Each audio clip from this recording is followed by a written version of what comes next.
ನಮಗೆ ಸಾಕಷ್ಟು ಸಹಕಾರಗಳನ್ನ ಮಾಡಿದ್ದಾರೆ ಅವರು. ಮತ್ತು ಕನ್ನಡ ಸಾಹಿತ್ಯ ಪರಿಷತ್ತಿನ ಕ್ರಿಯಾಶೀಲ ವ್ಯಕ್ತಿ ಕುವೆಂಪು ಪ್ರಕಾಶ್ ಅವರನ್ನು ನಾವು ಮರೆಯೋದಿಲ್ಲ. ಅವರು ಇಲ್ಲಿ ನಮಗೆ ಕಂಡಿಲ್ಲ, ಬಟ್ ಬರ್ತೀನಿ ಅಂತ ಹೇಳಿದರು. ಮತ್ತು ಈ ಕಾಲದ ನಾರದ ಮಹರ್ಷಿ ಅಂತ ಹೇಳಬೇಕಾದರೆ ನಮ್ಮ ಸತ್ಯಮೂರ್ತಿ ಅವರು ಇಲ್ಲೇ ಕುಳಿತಿದ್ದಾರೆ. ಇವರು ಎಲ್ಲೆಲ್ಲಿ ಸಂಪರ್ಕ ಇದೆ ಅಂತ ಹೇಳಕ್ಕಾಗೋದಿಲ್ಲ. ಇವ್ರು ನೋಡೋದಕ್ಕೆ ಇವರು ಬಹಳ ಸರಳ ವ್ಯಕ್ತಿ. ಇವ್ರಿಗಿರ್ತಕ್ಕಂಥ ಸಂಪರ್ಕ ಮತ್ತು ಒಂದು ಸಾಧನೆಗಳನ್ನ ನೋಡಿದ್ರೆ ನಮಗೆ ಹೌದಾ ಈ ವ್ಯಕ್ತಿ ಇವ್ರ ಜೊತೆಯಲ್ಲಿ ಸಂಪರ್ಕ ಇದೆಯಾ, ಇವ್ರಿಗೆ ಇಷ್ಟು ಜ್ಞಾನ ಇದೆಯಾ ಅಂತ ಅನಿಸುತ್ತೆ. ಖಂಡಿತವಾಗ್ಲೂ ನಾವು ಅವರಿಂದ ನಮಗೆ ನಮ್ಮ ಗುರುಗಳ ಒಂದು ಹತ್ರ ಹೋಗ್ತಕ್ಕಂಥ ಅವಕಾಶ ಸಿಕ್ತು. ಸತ್ಯಮೂರ್ತಿಗಳೇ, ನಿಮಗೆ ಮತ್ತು ಗಂಗಾಧರಾಚಾರ್ಯರಿಗೆ ವಿಶೇಷವಾಗಿ ಕೃತಜ್ಞತೆ ಸಲ್ಲಿಸೋದಕ್ಕೆ ಇಷ್ಟಪಡ್ತೇನೆ. ಶ್ರೀನಿವಾಸ್ ತಿಮ್ಮೇಗೌಡರು ಐಕಾನ್ಸ್ ಆಫ್ ಇಂಡಿಯನ್ ಬಿಸ್ನೆಸ್ ಮ್ಯಾಗಝೈನ್ನ ಪ್ರೊಪ್ರೈಟರ್ ಬಂದಿದ್ದಾರೆ. ಎಲ್ಲೋ ಕಾಣಿಸ್ತಾ ಇಲ್ಲ, ಹೋಗ್ಬಿಟ್ಟಿರ್ಬೇಕು ಏನೋ ಗೊತ್ತಿಲ್ಲ. ಇವರು ಕೂಡ ನಮ್ಮನ್ನ ಇದ್ದಾರೆ. ಹೌದು, ಶ್ರೀನಿವಾಸ್ ತಿಮ್ಮೇಗೌಡ್ರೆ, ತಮಗೂ ಕೂಡ ಈ ಕಾರ್ಯಕ್ರಮಕ್ಕೆ ಬಂದಿದ್ದೀರಿ. ನಮ್ಮನ್ನು ವಿಶೇಷವಾಗಿ ಬೇರೆ ಬೇರೆ ಸ್ಥಳಗಳಲ್ಲಿ ನಮಗೆ ಅವಾರ್ಡ್ಸ್ ಎಲ್ಲ ಕೊಟ್ಟಿದ್ದೀರಿ.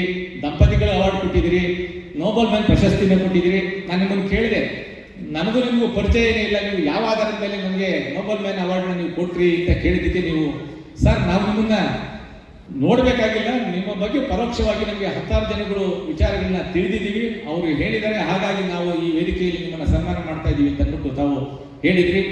ಅದರ ತದನಂತರ ನಾನು ಮತ್ತೆ ಇನ್ನೊಂದು ಪ್ರಶ್ನೆ ಕೇಳಿದೆ. ನಾವು ಆದರ್ಶ ದಂಪತಿಗಳು ಅಂತ ಹೇಳ್ಬಿಟ್ಟು ಮತ್ತೆ ನಾವು ಇನ್ನೊಂದು ವೇದಿಕೆಯಲ್ಲಿ ನೀವು ಅವಾರ್ಡ್ ಹ್ಯಾಕ್ ಮಾಡಿದ್ರಿ, ನಮ್ಮ ಕುಟುಂಬನ ನೀವು ನೋಡೇ ಇಲ್ಲ ಅಂತ ಹೇಳಿದಾಗಲೂ ಕೂಡ, ಸರ್ ನಿಮ್ಮ ಮುಖ ನೋಡಿದ್ರೆ ಸಾಕು, ನಿಮ್ಮ ಯೋಗ್ಯತೆ ನಾವೆಲ್ಲ ಸರ್ಟಿಫಿಕೇಟ್ ಕೊಡ್ತೀವಿ ಅಂತ ಅಂದ್ಬಿಟ್ಟು ಕೂಡ ನಮ್ಮ ಶ್ರೀನಿವಾಸ್ ತಿಮ್ಮೇಗೌಡ ಹೇಳಿದ್ರು. ಈ ಕಾರ್ಯಕ್ರಮಕ್ಕೆ ಅವರು ಕೂಡ ಬಂದಿದ್ದಾರೆ. ಅವರಿಗೆ ನನ್ನ ಹೃತ್ಪೂರ್ವಕ ಧನ್ಯವಾದಗಳನ್ನು ಹೇಳೋದಕ್ಕೆ ಇಷ್ಟಪಡ್ತೇನೆ. ಇನ್ನು ನಮಗೆ ರಸ್ತೆ ಸುರಕ್ಷತೆ ಮತ್ತು ವಾಯು ಮಾಲಿನ್ಯ ಕುರಿತಾಗಿ ಹಲವಾರು ಕಾರ್ಯಕ್ರಮಗಳನ್ನ ಶಾಲೆಗಳು, ಕಾಲೇಜುಗಳು ಇರ್ಬೋದು, ಸಂಘ ಸಂಸ್ಥೆಗಳು ಇರ್ಬೋದು, ಕಂಪನಿಗಳು ಇರ್ಬೋದು, ಹಲವಾರು ಸಾಮಾಜಿಕ ಸಮುದಾಯಗಳಲ್ಲಿ ನಾವು ಕಾರ್ಯಕ್ರಮಗಳನ್ನ ಹಾಕೊಂಡು ನಡೆಸಬೇಕಾದ್ರೆ ಶ್ರೀ ಗುರುರಾಜ್ ರಾವ್ ಅವರು, ಇವರು ಪರಿಮಳ ಕನ್ಸಲ್ಟೆಂಟ್ಸ್ ಇಲ್ಲಿದ್ದಾರೆ. ಇವರು ನಮಗೆ ಬಹಳಷ್ಟು ವರ್ಷಗಳಿಂದ ನಮಗೆ ಸಹಕಾರ ನೀಡಿದ್ದಾರೆ. ನೋಡಿ, ನಾವು ಸಾರಿಗೆ ಇಲಾಖೆಗೆ ಸಂಬಂಧಪಡದೇ ಇರೋದು, ನಮಗೆ ಆ ಜವಾಬ್ದಾರಿ ಇದೆ. ನಾವು ಹಲವಾರು ಜಾಗಗಳಲ್ಲಿ ಹೋಗಿ ನಾವು ಈ ಒಂದು ಜಾಗೃತಿಕರ ಕಾರ್ಯಕ್ರಮಗಳನ್ನು ಮೂಡಿಸ್ತೀವಿ. ಅವ್ರು ಯಾವತ್ತೂ ಸಂಬಂಧ ಇಲ್ಲ, ಅವರು ಕೇವಲ ಅವರ ಮಾನವ ಸಂಬಂಧಗಳ ಒಂದು ಆಧಾರದ ಮೇಲೆ ನಾನು ಎಲ್ಲಾದರೂ ಹೇಳಿದರೆ ಅವರು ಶಾಲಾ ಕಾಲೇಜುಗಳಿಗೆ ಬರ್ತಾರೆ. ಅವ್ರು ಮಾತಾಡ್ತಕ್ಕಂಥ ಒಂದು ಮಾತುಗಳು ಬಹಳ ಹೃದಯ ತುಂಬಿ ಮಾತಾಡ್ತಾರೆ. ಹೃದಯನ ಜನಗಳ ಮತ್ತು ಮಕ್ಕಳ ಹೃದಯಗಳನ್ನ ಮುಟ್ತಕ್ಕಂಥ ಶಕ್ತಿ ಅವರಿಗೆ. ಈ ಕಾರ್ಯಕ್ರಮಕ್ಕೆ ನಮ್ಮ ಗುರುರಾಜ್ ರಾವ್ ಅವರು ಬಂದಿದ್ದಾರೆ, ಅವ್ರಿಗೂ ಕೂಡ ನನ್ನ ಧನ್ಯವಾದಗಳನ್ನ ಅರ್ಪಿಸ್ತೇನೆ. ಇನ್ನೂ ಅತಿ ಮುಖ್ಯವಾಗಿ ಇಂದುಶ್ರೀ ಕುಟುಂಬದವರು ಬರಬೇಕಾಗಿತ್ತು, ಬಂದಿಲ್ಲ. ಎಲ್ಲರೂ ಬರಬೇಕಾಗಿತ್ತು. ಅವರು ಕೂಡ ಈ ಒಂದು ರಸ್ತೆ ಸುರಕ್ಷತೆ ಮತ್ತು ವಾಯು ಮಾಲಿನ್ಯ ಕಾರ್ಯಕ್ರಮಗಳಿಗೆ ಬಹಳಷ್ಟು ಒಂದು ಸಹಕಾರ ಮಾಡಿದ್ದಾರೆ. ಆಯುಕ್ತರ ಒಂದು ಅಧ್ಯಕ್ಷತೆಯಲ್ಲಿ ನಾವು ಮಹಿಳಾ ದಿನಾಚರಣೆ ದಿವಸ ಮಹಿಳೆಗೆ, ಇಂದುಶ್ರೀ ಮಹಿಳೆಯ ಸಾಧನೆಗಾಗಿ ನಾವು ನಮ್ಮ ಸಾರಿಗೆ ಇಲಾಖೆಯಿಂದ ಒಂದು ಗೌರವವನ್ನು ನೀಡಿದ್ದೇವೆ. ಅವ್ರಿಗೂ ಕೂಡ ನನ್ನ ಕೃತಜ್ಞತೆಗಳನ್ನು ಸಲ್ಲಿಸೋದಕ್ಕೆ ಇಷ್ಟಪಡ್ತೇನೆ. ಇನ್ನು ವಿಶೇಷವಾಗಿ ನಮ್ಮ ಮಾಧ್ಯಮ ಮಿತ್ರರು, ಯಾಕೆಂದರೆ ನಾವು ರಸ್ತೆಗಳಲ್ಲಿ ಎನ್ಫೋರ್ಸ್ಮೆಂಟ್ ಮಾಡಬೇಕಾದಂಥ ಸಂದರ್ಭದಲ್ಲಿ ನೇರವಾಗಿ ಕ್ಯಾಮ್ರಾಗಳು ಇರ್ಬೋದು, ರಿಪೋರ್ಟರ್ಸ್ ಇರ್ಬೋದು, ನೇರವಾಗಿ ಬಂದು ಅವರು ಇವ್ರು ಪರ ವಹಿಸಬೇಕು ಅನ್ನೋದಲ್ಲ, ಸತ್ಯವಾದಂಥ ವಿಚಾರಗಳನ್ನು ಸಮಾಜಕ್ಕೆ ಮುಟ್ಟಿಸ್ತಕ್ಕಂಥ ಒಂದು ಪ್ರಾಮಾಣಿಕ ಪ್ರಯತ್ನ ಮಾಡಿ ಪರೋಕ್ಷವಾಗಿ ನಮ್ಮ ಕೆಲಸಕ್ಕೆ ಮತ್ತು ಇಲಾಖೆಯ ಕೆಲಸಕ್ಕೆ ಕಟಿಬದ್ಧರಾಗಿ ನಿಂತು ನಮಗೆ ಸಹಕಾರ ಮಾಡಿದ್ದಾರೆ. ಇವತ್ತು ನಾನು ಅವೆಲ್ಲ ನಮ್ಮ ಪತ್ರಿಕಾ ಮಿತ್ರರಿರ್ಬೋದು, ಅದರಲ್ಲಿ ಮಾಧ್ಯಮಗಳು ಅಂತಂದರೆ ಎಲೆಕ್ಟ್ರಾನಿಕ್ ಮೀಡಿಯಾ ಇರ್ಬೋದು ಅಥವಾ ಪ್ರಿಂಟ್ ಮಾಧ್ಯಮ ಇರ್ಬೋದು, ಅವ್ರಿಗೂ ಕೂಡ ನಾನು, ಯಾಕೆಂದರೆ ಇಲ್ಲಿ ಹೆಸರು ಹೇಳ್ತಾ ಹೋದರೆ ಭಾಳಷ್ಟು ಸಮಯ ಆಗುತ್ತೆ. ದಯವಿಟ್ಟು ಯಾರು ಹೆಸರು ಹೇಳಿಲ್ಲ ಅಂತ ಅಂದ್ಬಿಟ್ಟು ಸ್ವಲ್ಪ ಬೇಸರ ಪಡ್ಕೊಳ್ಬಾರ್ದು. ನಾನು ಕೇವಲ ಒಂದು ಗ್ರೂಪ್ಗಳನ್ನ ನಾನು ಹೇಳಿ ಅವ್ರಿಗೆ ಕೃತಜ್ಞತೆಗಳನ್ನ ಸಲ್ಲಿಸ್ತಕ್ಕಂಥ ಒಂದು ಪ್ರಯತ್ನವನ್ನು ಮಾಡ್ತೇನೆ. ಇವರಿಗೆ ಕೇವಲ ನಾನು ಶ್ಲಾಘನೆ ಮಾಡಿದ್ರೆ ಸಾಕು, ನಮ್ಮ ಇಲಾಖೆನೇ ಶ್ಲಾಘನೆ ಮಾಡಬೇಕಾದಂಥ ಒಂದು ಅವಶ್ಯಕತೆ ಇದೆ. ಮತ್ತು ಇನ್ನು ವಾಣಿಜ್ಯ ಕ್ಷೇತ್ರದ ವಾಹನದ ಮಾಲೀಕರು, ನಾನು ಮಾಲೀಕರು ಹೇಳ್ತೀನಿ, ನೀವು ನಮ್ಗೆ ಅನ್ನದಾತರಪ್ಪ ಅಂತ ಹೇಳ್ತೀನಿ. ಕೆಲವರು ಹೇಳೋರು ಏನೋ ಸಹ ನಮಗೆಲ್ಲ ಮೇಲೆತ್ತೋದಕ್ಕೆ ಇದನ್ನು ಹೇಳ್ತಾರೆ ಅಂತ. ನಾನು ಹಲವಾರು ಬಾರಿ ಹೇಳಿದ್ದೀನಿ, ನೀವು ಒಂದು ವಾಹನವನ್ನು ಕೊಂಡ್ಕೊಂಡಿಲ್ಲ ಅಂದರೆ ನಮ್ಗೆ ಏನು ಕೆಲಸನೇ ಇರೋದಿಲ್ಲ. ನಮ್ಮ ರಿಜಿಸ್ಟ್ರೇಷನ್ ಕೆಲಸ ಇರೋದಿಲ್ಲ, ಫಿಟ್ನೆಸ್ ಕೆಲಸ ಇರೋದಿಲ್ಲ, ನಮ್ಗೆ ಎನ್ಫೋರ್ಸ್ಮೆಂಟ್ ಕೆಲಸ ಇರೋದಿಲ್ಲ. ಆದ್ದರಿಂದ ನೀವು ಗಾಡಿಯನ್ನು ನೀವು ಕೊಂಡ್ಕೊಂಡು ನೀವು ಒಂದು ಬಿಸ್ನೆಸ್ ಮಾಡ್ತಾ ಇರೋದ್ರಿಂದ ನಮಗೆ ಒಂದು ಉದ್ಯೋಗ ಇದೆ, ಹಾಗಾಗಿ ನೀವು ನಮಗೆ ಅನ್ನದಾತರು ಅಂತ ಅಂದ್ಬಿಟ್ಟು ಅವರಿಗೆ ಹಾಗಾಗಿ ಇದು ಸತ್ಯವಾದಂಥ ಒಂದು ವಿಚಾರ. ಅದರಿಂದ ಎಲ್ಲ ವಾಹನ ಮಾಲೀಕರಿಗೂ ಕೂಡ ನಾನು ಹಲವಾರು ಒಂದು ಕ್ಷೇತ್ರದ ಒಂದು ಸಾರಿಗೆ ಕ್ಷೇತ್ರದ ವಾಹನಗಳ ಮಾಲೀಕರಿರ್ಬೋದು, ನಮ್ಮ SRS ಟ್ರಾವೆಲ್ಸ್ನ ದೀಪಕ್ ಸಾರು ಮತ್ತು ಮೇಘನಾ ಮೇಡಮ್ ಅವರು, ನಮ್ಮ ಭೈರವ ಸಿದ್ದರಾಮ್ ಅವರು, ನಮ್ಮ ಯಶವಂತರ ಚಂದ್ರಶೇಖರ್ ಅವರು, ಮುಖ್ಯ ಎದುರುಗಡೆ ಕಾಣ್ತಾ ಇದೆ, ನಿಮ್ಮ ಹೆಸರು ಬೇಗ ಬರ್ತಾ ಇಲ್ಲ, ವೇಣುಗೋಪಾಲ್ ಅವರು, ಬಹಳಷ್ಟು ಜನ ಇದ್ದಾರೆ. ಆದರೆ ಹೆಸರು ಹೇಳಿಲ್ಲ ಅಂತ ಮತ್ತೆ ಯಾರು ಬೇಸರ ಮಾಡ್ಕೋಬೇಡಿ. ನಮ್ಮ ರಾಧಾಕೃಷ್ಣ ಹೊಳ್ಳವರಂತೂ ನಮ್ಮ ಬಗ್ಗೆ ನಮ್ಗೆ ಏನಿದೆಯೋ ಅದಕ್ಕೆ ಹೆಚ್ಚಿಗೆ ಗೌರವ ಕೊಡ್ತಿದ್ದಾರೆ. ನಾನು ಹೇಳ್ತೀನಿ, ಹೆಚ್ಚಿಗೆ ಕೊಡಬೇಡಿ, ನಾವು ಎಷ್ಟಿದ್ದೀವಿ ಅಷ್ಟಕ್ಕೆ ಮಾತ್ರ ಅಳತೆ ಮಾಡಿ ಅಂತ ಅಂದ್ಬಿಟ್ಟು ಅವ್ರಿಗೆ ಹೇಳ್ತಾ ಇರ್ತೀನಿ. ಅವ್ರಿಗೂ ಕೂಡ ನಮ್ಮೆಲ್ಲರಿಗೂ ಕೂಡ ಇವತ್ತು ನಾವು ಧನ್ಯವಾದಗಳನ್ನು ಹೇಳೋದಕ್ಕೆ ಇಷ್ಟಪಡ್ತೇನೆ. ನನ್ನ ವೃತ್ತಿಯುದ್ದಕ್ಕೂ ನನ್ನ ಮೇಲಾಧಿಕಾರಿಗಳು ಪ್ರಶಂಸೆ, ಪ್ರೀತಿ, ಪ್ರೋತ್ಸಾಹ ದೊರಕಿ ನಾನೊಬ್ಬ ಯಶಸ್ವಿ ಅಧಿಕಾರಿಯಾಗಲು ಇವರು ನೀಡಿರುವ ಮಾರ್ಗದರ್ಶನ ದಿವ್ಯ ಜ್ಯೋತಿಯಾಗಿತ್ತು.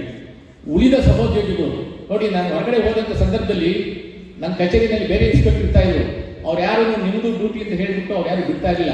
ರಾಜಣ್ಣವರು ಹೊರಗಡೆ ಹೋಗಿದ್ರೆ ಅವ್ರು ಹೊರಗಡೆ ಹೋದ್ರೆ ಏನಾದರೂ ಒಂದು ಸದುದ್ದೇಶ ಇರ್ತದೆ, ಅವ್ರು ಏನೋ ಒಂದು ಮಾಡ್ತಾರೆ ಅಂತ ಹೇಳಿ ಯಾವುದೇ ಕೆಲಸವನ್ನು ಪೆಂಡಿಂಗ್ ಇಡ್ತಾ ಇಲ್ಲ, ಎಲ್ಲ ಒಂದು ಕೆಲಸಗಳನ್ನ ಮುಗಿಸ್ತಾ ಇದ್ರು.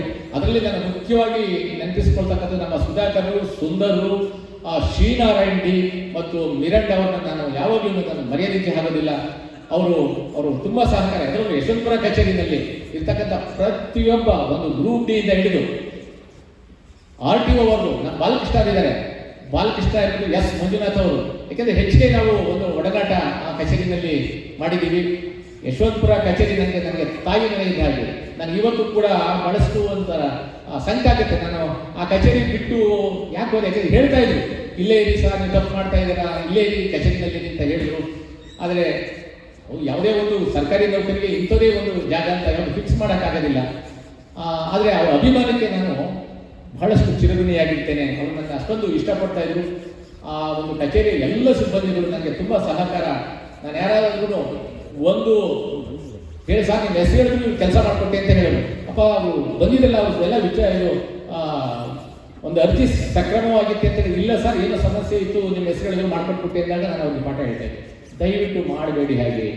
ಹೌದು, ಸರಿ ಇದ್ದರೆ ಮಾತ್ರ ಅವರ ಅರ್ಜಿಯನ್ನು ಪರಿಗಣಿಸಿ. ಕೇವಲ ನನ್ನ ಹೆಸರನ್ನು ಹೇಳಿದರೆ ಮಾತ್ರ ಮಾಡಬೇಡಿ, ಅದು ಕ್ರಮಬದ್ಧವಾಗಿದ್ದರೆ ಸರಿ ಇದ್ದರೆ ಮಾತ್ರ ಮಾಡಿ ಅಂತ ಅಂದ್ಬಿಟ್ಟು ಹಲವಾರು ಬಾರಿ ನನ್ನ ಕಚೇರಿಯ ಒಂದು ಗುಮಾಸ್ತರಿಗೆ ಅಥವಾ ನೌಕರರಿಗೆ ನಾನು ಹೇಳ್ತಾ ಇದ್ದೆ. ಈ ನಮ್ಮ ಯಶವಂತಪುರ ಕಚೇರಿ, ನಮ್ಮ ಜ್ಞಾನ ಭಾರತಿ, ರಾಜಾಜಿನಗರ ಮತ್ತು ನಮ್ಮ ಕೇಂದ್ರ ಕಚೇರಿಯ ಎಲ್ಲ ಸಿಬ್ಬಂದಿಯವರು ಇವತ್ತು ಬಂದಿದ್ದಾರೆ. ಅವರೆಲ್ಲರಿಗೂ ಕೂಡ ನನ್ನ ಕೃತಜ್ಞತೆಗಳನ್ನು ಸಲ್ಲಿಸೋದಕ್ಕೆ ಇಷ್ಟಪಡ್ತೇನೆ.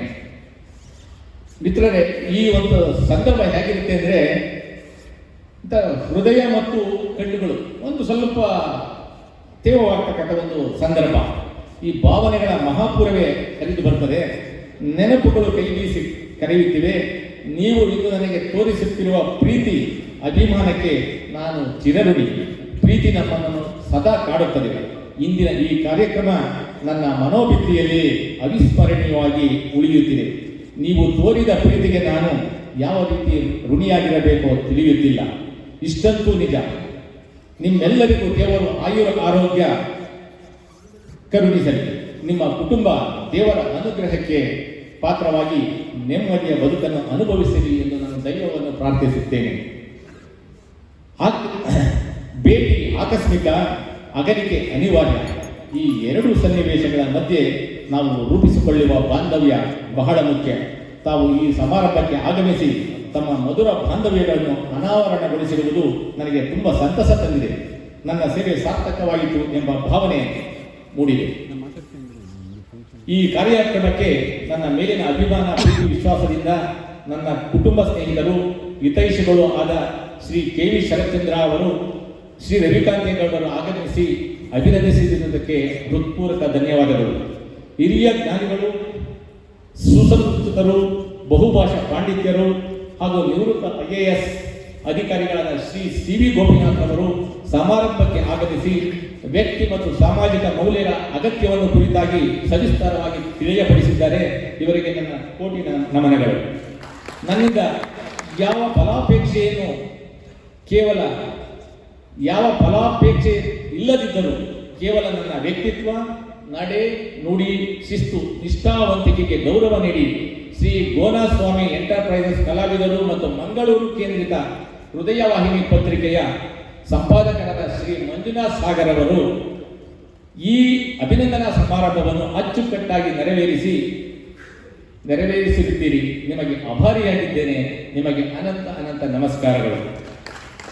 ಕೋಗಿಲೆಯಲ್ಲೋ ಮಾಮರವೆಲ್ಲೋ ಎಂಬಂತೆ ಕೇವಲ 2.5 ವರ್ಷಗಳ ಹಿಂದೆ ಪರಿಚಯವಾದ ನಿಮ್ಮ ವ್ಯಕ್ತಿತ್ವ, ಧ್ವನಿ, ಭಾಷಾ ಪ್ರೌಢಿಮೆ, ಪಾಂಡಿತ್ಯ, ಸಾಹಿತ್ಯ, ವಾಕ್ಚಾತುರ್ಯ, ಸುಮಧುರ ನಡೆ ನುಡಿ ಭಾವನೆಗಳ ಸಮಾಗಮವಾಗಿ ಆತ್ಮೀಯತೆ ಬೆಳೆದು ತಾವು ಈ ಕಾರ್ಯಕ್ರಮಕ್ಕೆ ಬರಲು ಒಪ್ಪಿದ್ದಲ್ಲದೆ ಈ ಕಾರ್ಯಕ್ರಮದ ಪೋಷಕರಾಗಿ ನನಗೆ ದಾರಿದೀಪವಾಗಿದ್ದೀರಿ.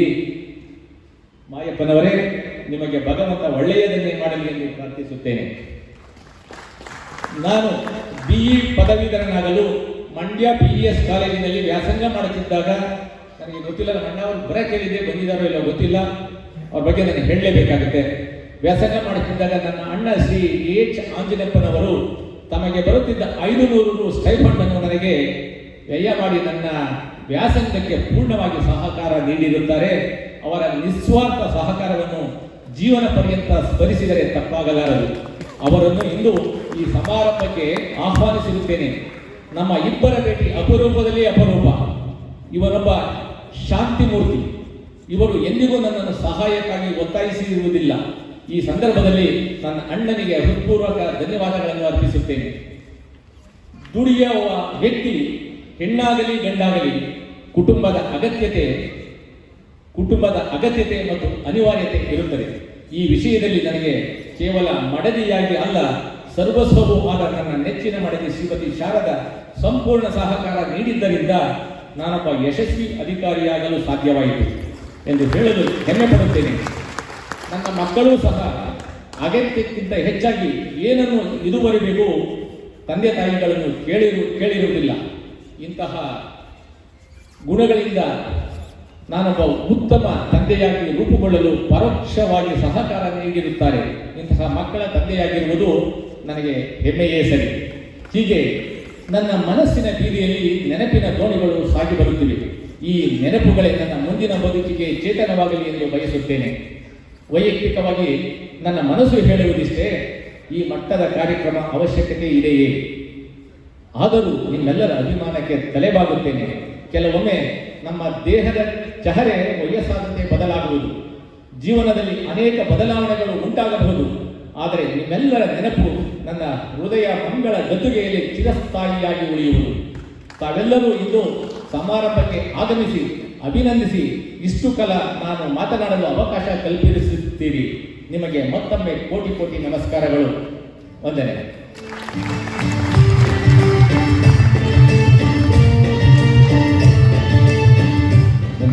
ವಾಹನ ಮಾಲೀಕರೇನು ಅನ್ನದಾತರು ಅಂತ ಹೇಳಿದ ಮೂಲಕ ಪ್ರತಿಯೊಬ್ಬರು ಕೂಡ ಅವ್ರನ್ನ ನೆನೆಸ್ಕೊಂಡು ಎಲ್ಲರೂ ಕೂಡ ಧನ್ಯವಾದಗಳನ್ನು ಸಲ್ಲಿಸ್ತಾ ತಮ್ಮ ಮನದಾಳದ ಮಾತುಗಳನ್ನು ಹಂಚಿಕೊಂಡಂತಹ ಶ್ರೀಯುತ H ರಾಜನ್ ಅವರಿಗೆ ಎಲ್ಲರೂ ಕೂಡ ಒಂದು ಬಾರಿ ಜೋರಾದ ಚಪ್ಪಳೆಗಳನ್ನು ಧನ್ಯವಾದ. ಈಗ ಅಧ್ಯಕ್ಷೀಯ ನುಡಿಗಳಿಗಾಗಿ ನಾನು ಸಾರಿಗೆ ಮತ್ತು ರಸ್ತೆ